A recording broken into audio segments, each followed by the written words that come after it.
এখন শীতের বিদায়বেলা আর গরমের হাতছানি, এই ঋতু বদল মানেই গলায় ব্যথা আর সর্দির হাওয়া। তাই আজ এক বাটি গরম স্যুপে মিলুক উষ্ণ আরামের ছোঁয়া। বাড়িতে যদি কয়েকটা সবজি আর ম্যাগি থাকে তাহলে ঝটপট বানিয়ে ফেলো এই ভেজ ম্যাগি স্যুপ। তার আগে আমি এখানে একটা মিক্সার বানিয়ে নিচ্ছি সয়া সস, টমেটো কেচাপ আর চিলি সসে। এইবারে সবজিগুলো ভালো করে কেটে নিয়েছি। তারপর কড়াইয়ে গরম তেলে একে একে সবজিগুলো ভেজে নেব। আপনারা চাইলে আপনাদের পছন্দ মতো আরও অনেক সবজি ব্যবহার করতে পারেন। আমি তো এখানে ব্যবহার করছি বাঁধাকপি, গাজর, বিনস আর ক্যাপসিকাম।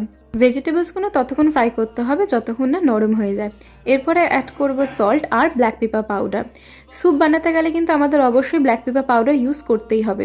এরপর দিয়ে দেবো 2 কাপ মতন জল। তারপর এতে দিয়ে দেবো আমাদের বানানো সেই সস মিক্সচারটা। আবারও ভালো করে সব কিছু মিশিয়ে নেবো। এরপরে অ্যাড করব আমাদের রেসিপির মেন নায়ক ম্যাগি মশলা।